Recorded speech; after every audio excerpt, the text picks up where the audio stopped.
All right, this is this is something I learned from a pianist, jazz pianist, on from his YouTube videos. Just like maybe you're watching my YouTube videos and learning something, this guy does the same thing I do. He puts well, my lessons maybe aren't that incredible. I should watch what I say. He puts out great lessons, and his name, couple of different guys. So actually, I won't name both of them, but one guy's named Dave Frank. He's got some really cool lessons up there.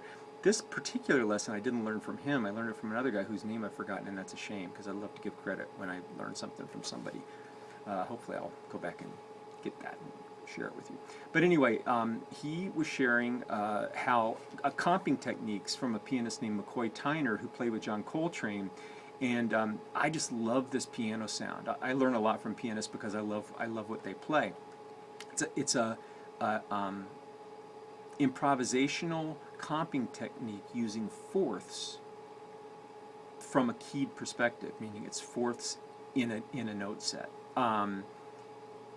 What I'm going to show it in today is based around G Dorian, so it's this G minor 7 chord.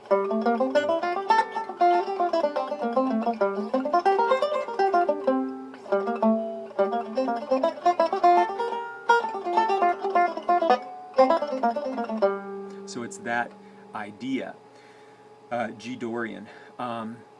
What he does, and I'm going to show you the exact notes, and then maybe I'll explain it a little bit, but I'm going to show you the notes. He stacks fourths. You just have to take my word for it that these notes are all in the key, and maybe again I'll point that out as I'm probably will point it out while I'm going through. But it's based around that chord. The McCoy Tyner voicings each had 5 notes in them, and since we only really have 4 notes here and I can't get any further, we have such a limited range on the 5-string banjo that I move my hand to get the second voicings, and what I've done is I've actually taken the second voicings and connected them and have used the whole fingerboard to play these voicings in pieces. So again, G minor, the notes are, I'll give you frets too, but G, C, F, B flat. That's voicing number 1, and you'll notice it's 5th fret, boom, boom, 6th fret, 8th fret. That's straight fourths stacked.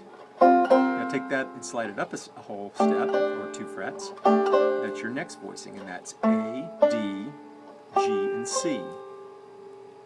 Now the next voicing up, you go up a half step, and you're going to have to spread your fingers a little bit here. You've got B flat, E, A, and D. And you notice there's a sharp 4 in there. That's because every major key has a sharp 4 or tritone in it. The next one is you go up. I probably didn't explain this very well, but it's pentatonic-y kind of shapes. So you're building it on the 1, 2, 3, 5, and 6 of the minor thing. Now I've thrown a couple more in there because they're extended voicings of the McCoy Tyner shape. So here's where we were. The next one is up. You start on the 5 of the G minor, straight fourths. Again, it's D, G, C, and F. And go up to a whole step there, and you got E, A, D, and G. Isn't that a cool sound?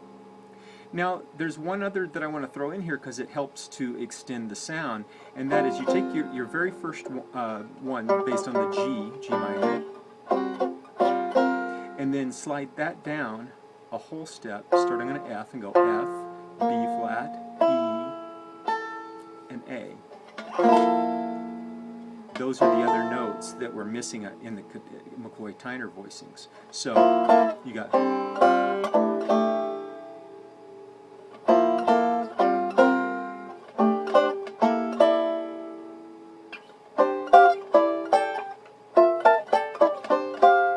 now the other thing that I throw in here is I throw in the 4 and the 5. There's C.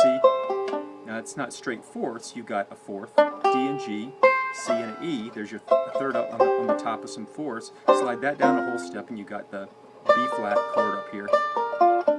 But you got a 4th, fourths, and then a major third. So here's the whole stacking. I'll just try to play around with it a little bit.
Doggone it.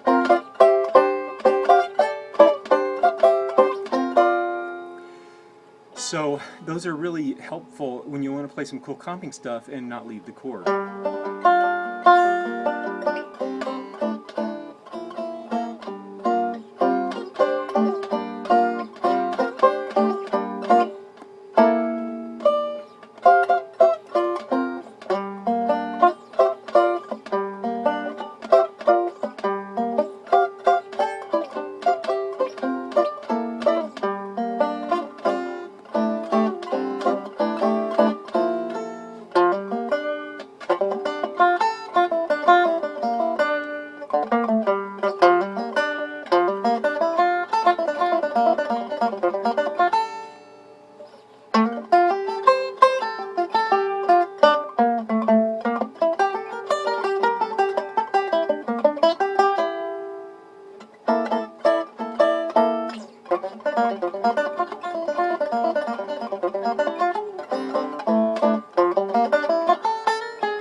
And there it is, McCoy Tyner. Now, there's one thing that I've been working on, but I'm not going to do it because I'm really horrible at it, and I'll embarrass myself worse than I normally do.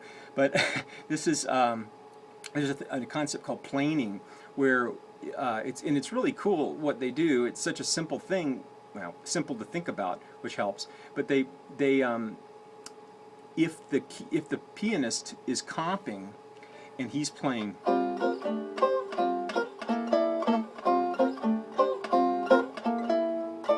and all of a sudden the horn player hears him do this,